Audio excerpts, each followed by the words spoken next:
É uma alegria poder atender o convite da casa e trazer um assunto que eu gosto de pedir sugestões para a Iraci, porque as sugestões dela sempre me obrigam a rever alguns conceitos, me aprofundar em alguns conhecimentos e adquirir novos conhecimentos, para poder assimilar novos conhecimentos. E depois daqui eu começo a fazer palestras em outras casas. Aqui são as sugestões para a gente ir repetindo as palestras nas outras casas. Nosso tema hoje, então, é Templo Espírita, Escola da Alma, Ensinando a Viver. Templo Espírita, Escola da Alma, Ensinando a Viver. Está lá no livro Estude Viva, lá na introdução. A introdução do Estude Viva tem Emmanuel e André Luiz. Então, Emmanuel tem por título lá na introdução Escola da Alma. E essa frase está lá colocada na introdução do livro Estude Viva, que aliás é uma das obras-primas do Chico. Psicografia do Chico. Para começar, eu vou pedir licença para vocês para trazer um conceito, e depois deste conceito a gente vai conversar, ampliando a nossa capacidade de enxergar o que é um templo espírita, uma casa espírita, um centro espírita. Eu vou trazer um conceito humano, que está lá, que está aqui, né, no livro Problema do Ser e do Destino. Na terceira parte do livro, é um livro escrito por Leon Denis, e ele vai dizer assim para nós: há em cada um de nós, há em toda a alma humana, dois centros, ou seja, duas esferas de ação e de expressão, uma exterior à outra. Manifesta a personalidade, o eu, com suas paixões, suas fraquezas, sua mutabilidade, sua insuficiência. Enquanto essa esfera exterior regula nossa conduta, é a vida inferior, pontilhada de provas e de males. Então existe um centro de atuação nossa que é externo, que é exterior, que a psicologia chama de ego. Psicologia, psiquiatria, moderna ciência chama de ego. O que é o ego? O ego é essa nossa identidade. O ego é o que está escrito lá na minha carteira de motorista, na minha carteira de identidade. É como eu sou conhecido e reconhecido pelas pessoas. É a minha manifestação exterior. Então, o Leon Denis está dizendo, enquanto essa, eu não estou falando que é ruim ou que é boa, enquanto ela regula a nossa vida, enquanto eu vivo a minha vida de acordo com essa identidade que é passageira, a minha vida é pontilhada de dor, de dificuldade, de limitações, de insuficiência. A outra, interior, profunda, imutável, é ao mesmo tempo a sede da consciência, a fonte da vida espiritual. O templo de Deus em nós. Apenas quando este centro de ação domina o outro, quando suas impulsões nos dirigem, é que se revelam nossas potências ocultas e o espírito se afirma em seu fulgor e sua beleza. É através dele, desse centro interior, que nos pomos em comunhão com o Pai que está em nós, segundo a palavra do Cristo, o Pai, que é a fonte de todo amor, o princípio de todas as grandes ações. Então, Leon Denis está dizendo para nós isso. Nós somos dois em um. Essa identidade que é passageira, que já foi centenas de outras identidades, que já morou, talvez no Brasil, na Europa, no Oriente, que já teve vários nomes, que já foi homem e mulher, que já foi rico e pobre. essa identidade que hoje nós reconhecemos. Quando vocês olham para mim, vocês não veem o interior, o imutável. Quando eu olho para qualquer um de vocês, eu vejo o exterior, eu vejo a identidade atual. Quando nós nascemos, nós geramos uma expectativa nos nossos pais. Eles esperam que a gente estude, que se forme, que seja uma boa pessoa, e a gente passa a nossa infância, a nossa juventude, procurando atender a expectativa das pessoas à nossa volta. Nós passamos criando uma identidade que não é nossa, que não é o nosso eu interior, para atender a expectativa do que os outros esperam de nós. Ser uma boa pessoa, ser bem sucedido, ter uma boa renda, ser respeitador, e a gente vai procurando se adequar à expectativa dos outros. E em muitas circunstâncias, nós de alguma forma nos desconectamos do nosso interior. O que isso tem a ver com templo espírita, com centro espírita, com casa espírita? Quando nós entramos essa porta para dentro, nós cumprimentamos o exterior. Quem está aqui, quem vai atender, quem é um colaborador, quem é um trabalhador, um servidor no templo espírita, ele vai lidar com uma dualidade. Ele vai lidar com quem tem 30, 40, 50 anos, com quem é professor, com quem é pedreiro, com quem é agricultor, com quem é bancário, com quem é desempregado, com quem é aposentado. Ele vai lidar com essa pessoa, com essa personalidade exterior. Mas ele não pode se esquecer que, acima de tudo, ele está lidando com um espírito imortal, com alguém que não é uma experiência de 30, 20, 40, 50, 60 anos. Ele está lidando, se relacionando com alguém que é milenar, com alguém que tem centenas, milhares de experiências. Por isso que quem está aqui na frente precisa prestar muita atenção nisso, porque eu vou me basear numa fala do Haroldo Dutra, quando ele vai falar numa palestra dele, Centro Espírita na Atualidade, e depois eu vou falar do Jorge Elahá, quando fala atendimento na Casa Espírita. E um vídeo também do Prembal, que é um indiano, um americano, que naturalizou indiano, que vai falar sobre o ego. Um vídeo que fala além do ego. Haroldo Dutra vai dizer para nós assim: a casa espírita, o templo espírita, ele tem 3 aspectos. O primeiro aspecto é o de posto avançado da espiritualidade. Então, quando nós precisamos de um amparo da espiritualidade, de uma orientação, de uma assistência dos espíritos amigos, no nosso dia a dia, a gente está tão corrido, preocupado com tantas coisas materiais, envolvido com tantas aflições, com conta para pagar, com tanta coisa, que esses amigos espirituais não têm livre acesso para conversar conosco. A gente não consegue sentir a presença deles, a gente mal consegue ouvir. Já pensou se algum amigo espiritual for conversar comigo, atrasado, com compromisso? Ele não vai conseguir acesso para que eu tenha uma conexão com quem ele precisa conversar comigo, para me acalmar, para me direcionar, para me ajudar numa decisão. Então o que eles fazem? Eles nos intuem, eles trabalham conosco à nossa volta, para que a gente de alguma forma chegue a uma casa espírita. Porque na casa espírita, como posto avançado, existe uma proteção vibratória aqui nessa casa espírita. Então, neste momento, a espiritualidade consegue ter um livre acesso a nós. E pode ser que eles intuam o palestrante para falar uma frase que a gente precisa ouvir.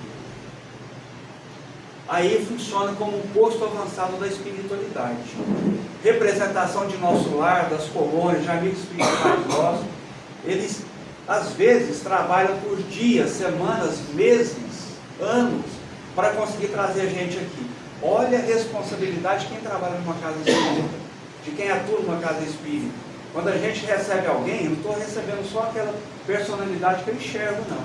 Eu estou recebendo o espírito antigo, que foi muito trabalhado, talvez arrastado para poder chegar aqui. Daí a necessidade da gente falar de evangelho, para tocar o coração das pessoas. Não ficar colocando termos técnicos aqui, trazer histórias, trazer conhecimento, que não vão ajudar a pessoa a passar pelos desafios dela. Então o templo espírita funciona assim.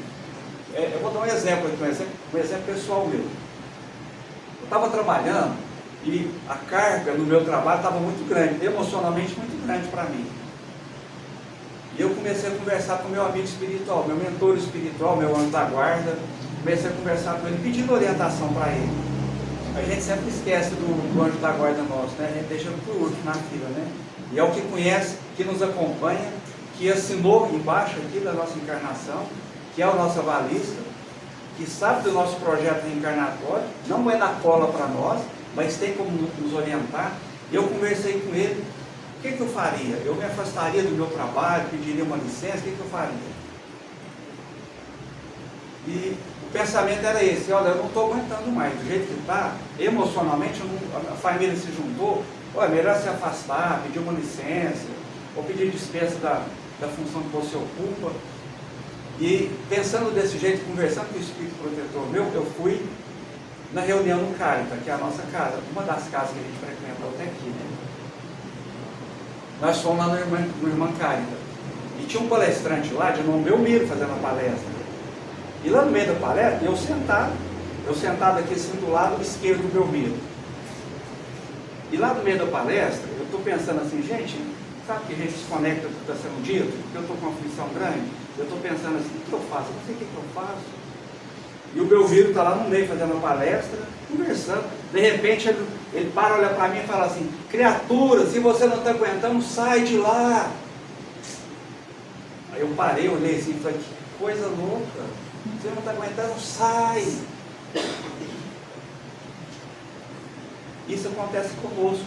Uma frase, uma conversa de algum amigo espiritual que trabalhou para que a gente estivesse aqui, às vezes é tudo que a gente precisa para reforçar uma decisão, para decidir com mais lucidez, para entender melhor o caminho que eu devo tomar.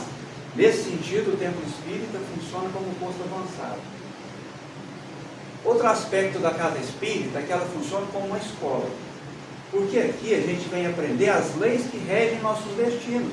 A gente vai aprender que nós somos mais do que a matéria. Que vai morrer a matéria, mas nós vamos sobreviver. Que nós plantamos o nosso destino, que nós construímos o nosso destino.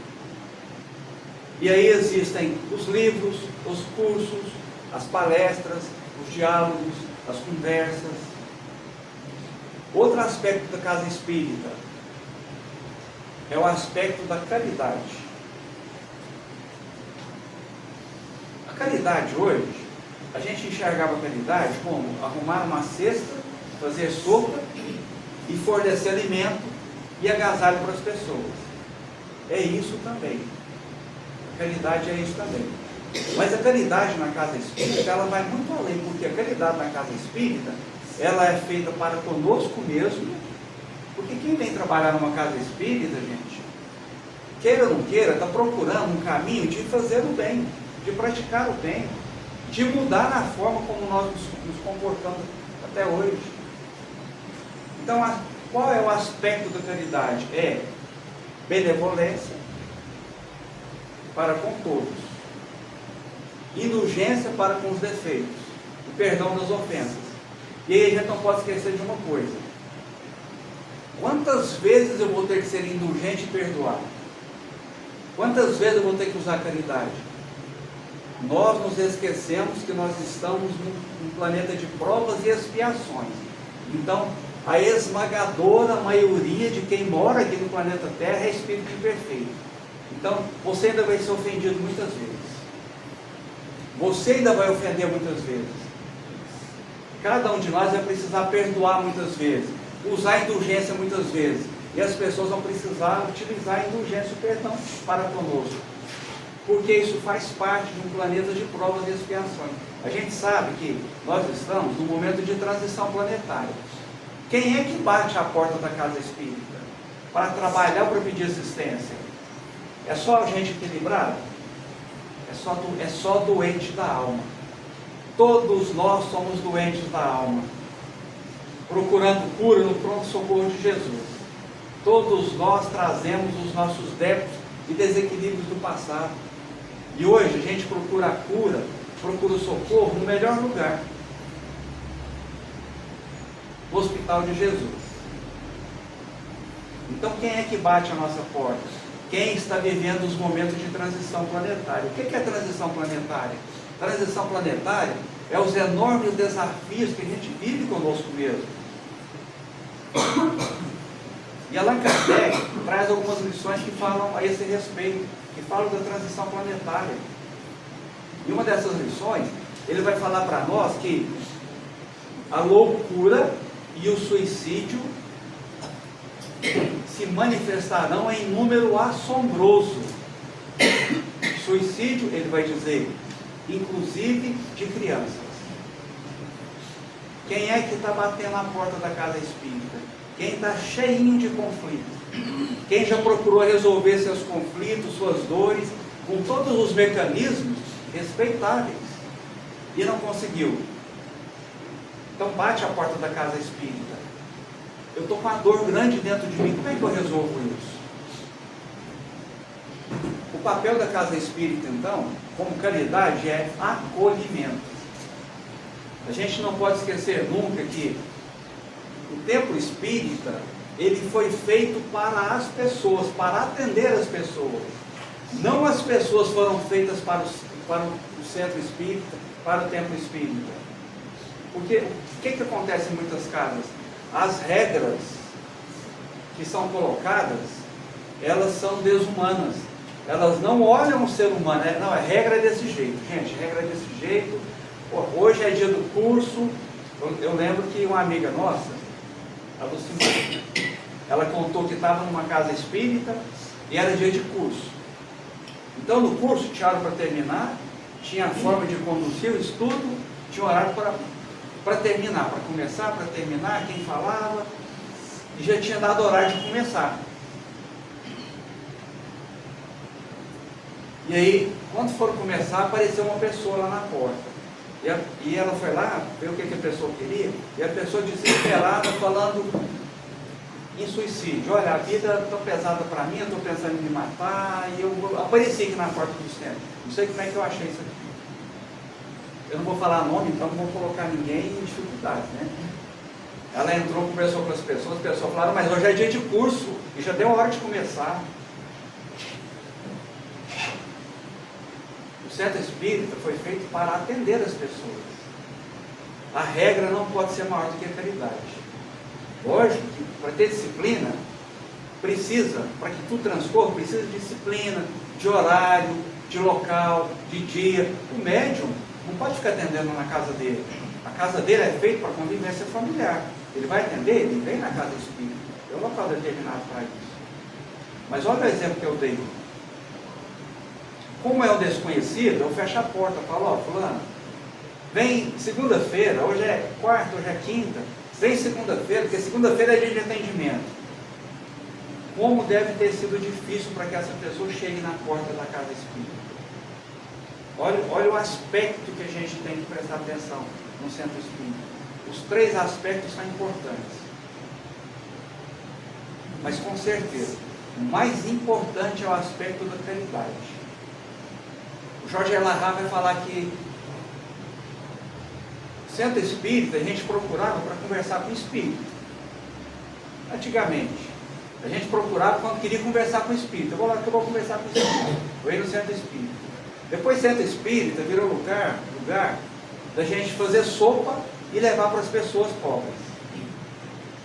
Depois do centro espírita virou lugar de estudo. Eu vou fazer curso, eu vou estudar.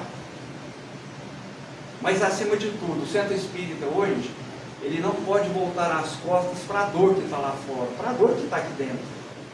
Eu tenho certeza que todos nós temos conflitos interiores, temos dores que doem, a gente não sabe nem de onde, nem porquê, nem como.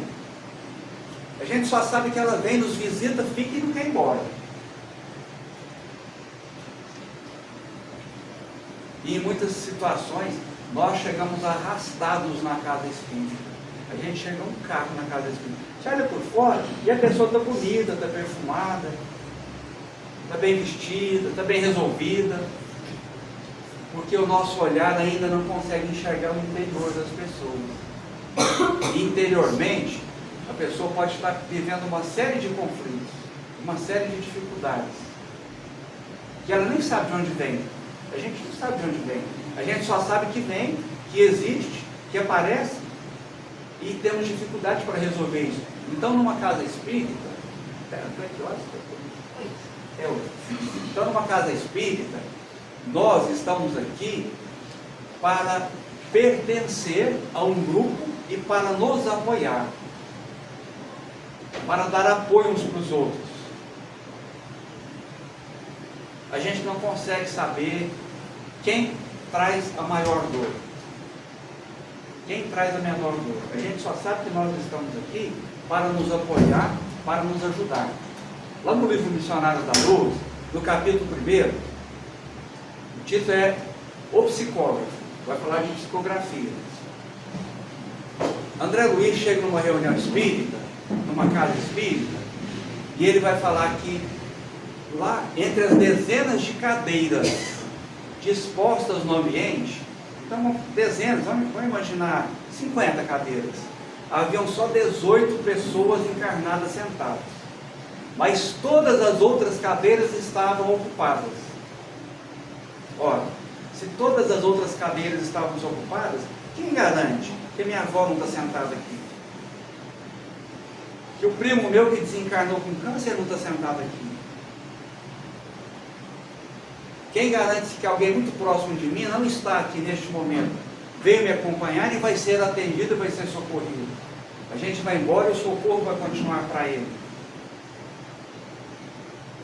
Nós falamos aqui, há pouco tempo atrás, eu nem sei quando mais, mas a gente teve uma fala assim, a morte não é o fim, que nós morremos, depois desencarnamos, são situações diferentes, né? Morrer é a cessação da vida orgânica, desencarne é se desvincular do corpo, que pode ser instantaneamente ou demorar até anos. Depende do apego que a gente tem à matéria. Só que nós levamos os nossos conflitos, as nossas dificuldades. Desencarnar não significa que está tudo resolvido. E a gente fica achando, não, quando eu desencarnar, vai estar tudo resolvido, eu vou ficar em paz, esse povo complicado vai ficar aqui. Aí eu vou ter que citar minha sogra, né? Vou poder, acho que ela não vai assistir.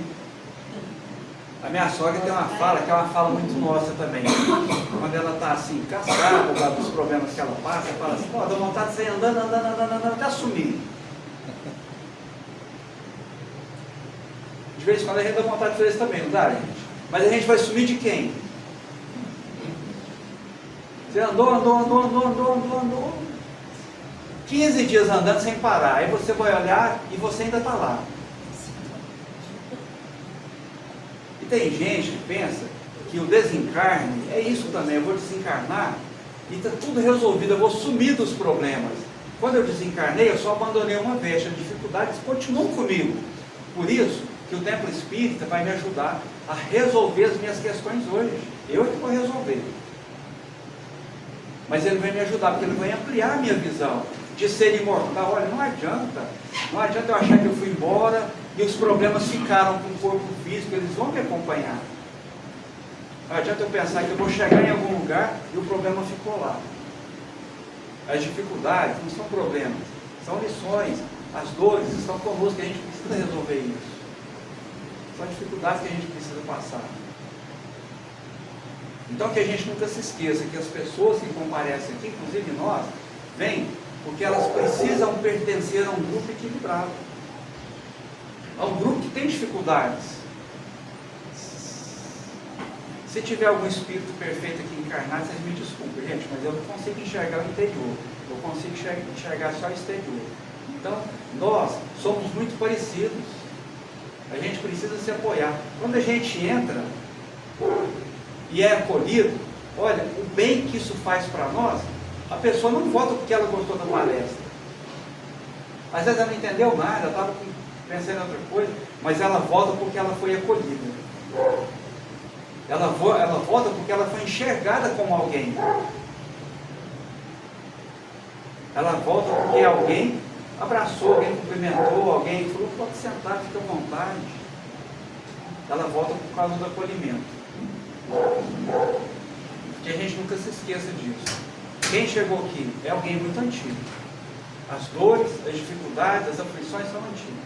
Mas é alguém que traz alguma coisa que vai ajudar a gente a ficar de pé. Que vai nos ajudar a ficarmos melhores.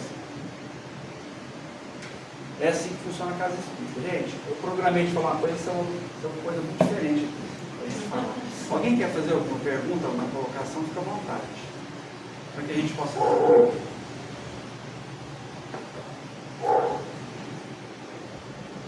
Então não se esqueça, essa sua identidade, que você custou construir, né? Custou construir. A identidade de viúva, de mãe, de pai, de filho, isso é passageiro. Quando a espiritualidade, quando Jesus olha para nós, por exemplo, quando Jesus, lá no livro 2000 anos, essa fala da Haroldo Dutra, quando o senador Públio Lentulus, que é o nosso Emmanuel hoje, ficou frente a frente com Cristo, 2000 anos atrás, o Haroldo fala assim, Jesus não viu o senador, ele viu o Emmanuel. Eu vou além do Haroldo. Jesus não viu nem o senador e nem o Emmanuel. Ele viu ele mesmo. Porque o que ele enxerga? Ele enxerga a centelha divina, que somos nós. Nós somos centelhas divinas. E a gente se esquece disso. Esse é um dos motivos porque a gente vem num templo espírita. Para que a gente se lembre disso. Você não é só isso que você acha que é. Ah, eu fracassei, eu não dou conta, eu estou com problema. Você é muito mais do que isso. Isso é transitório, isso é passageiro, isso é experiência. Você é muito mais do que isso. Não se esqueça disso. Não se esqueça de que você é uma centelha divina. E como é que a gente se lembra disso? Quando a gente procura enxergar a dor no outro. Quando eu vejo a dor no outro, e eu descubro que eu posso fazer alguma coisa apesar da dor que eu trago em mim. Eu descubro que eu posso fazer alguma coisa para diminuir a dor do outro. Isso faz um bem tremendo. É o melhor tratamento interior que a gente tem, é a prática do bem. Faça o bem que você consiga fazer. Que seja acolher alguém aqui na porta. Que seja cumprimentar alguém. Para que esse centro de força interior comande a sua vida, comande a nossa vida. Isso é um exercício. Isso não é de uma hora para outra, não. Isso é um exercício. Agradeço a atenção de todos, agradeço o convite da casa. É um assunto, gente, é muita coisa para falar. Não posso deixar de falar outra coisa. Em momentos de transição espírita, muitas casas fecharam as portas. Na época da pandemia, muitas casas fecharam as portas. Porque os desafios, as provações, existem para o templo espírita também. O templo espírita também passa por provação. Quando o fundador pensa assim, os fundadores, né? Nossa, eu não dou conta mais não. Vou desistir. É muito para mim. Estou sozinho. Nem Jesus ficou na cruz sozinho, gente. Fisicamente ele estava, mas havia uma legião de anjos ali com ele. Ele não deixou ninguém chegar. Chega ninguém não, a dor é minha, eu tenho que passar por isso. É a minha maior lição que eu vou deixar para essas pessoas. Mas não estava sozinho. Então, centro espírita passa por crise também. Vontade de largar, vontade de fechar a porta, vontade de... Chico passou por isso, o que sobrou para nós? Mas nenhum de nós está sozinho. Tem sempre alguém que está aqui, segurando as nossas mãos. Só mais um minuto. Mais 3 minutos. Eu estava falando do missionário da luz, eu comecei a não concluir o raciocínio. Quando André Luiz chegou, tinham, entre as dezenas de cadeiras, tinham só 18 encarnados. E ele fala que era belo observar a radiação que saía do coração e do pensamento daquelas 18 pessoas. E a energia deles saía, se juntava a 60 centímetros da cabeça deles, se juntava a energia, a vibração dos trabalhadores espirituais e se derramava como uma cachoeira em favor deles e dos desencarnados que lá estavam. O André Luiz ficou observando aqui. Quando a gente se senta aqui, quando eu cheguei, eu comentei com o Zé, mas tem uma alegria no ambiente. Por quê? Dos nossos corações, do nosso pensamento, essa energia vai brotando, vai ficando aqui, se juntam umas às outras e se derrama, junta com a energia dos benfeitores e se derrama como uma cachoeira sobre nós. Então a gente entende que tem dia que a gente não está bem porque está com muita energia para doar. E tem dia que a gente não está bem porque a bateria arriou, fica abaixo mesmo. Neste ambiente, essa cachoeira, ela vai balancear as nossas energias. E nós vamos colocar o que de melhor existe em nós, em favor de quem está precisando mais do que a gente. Agora a gente agradece. 2 minutos.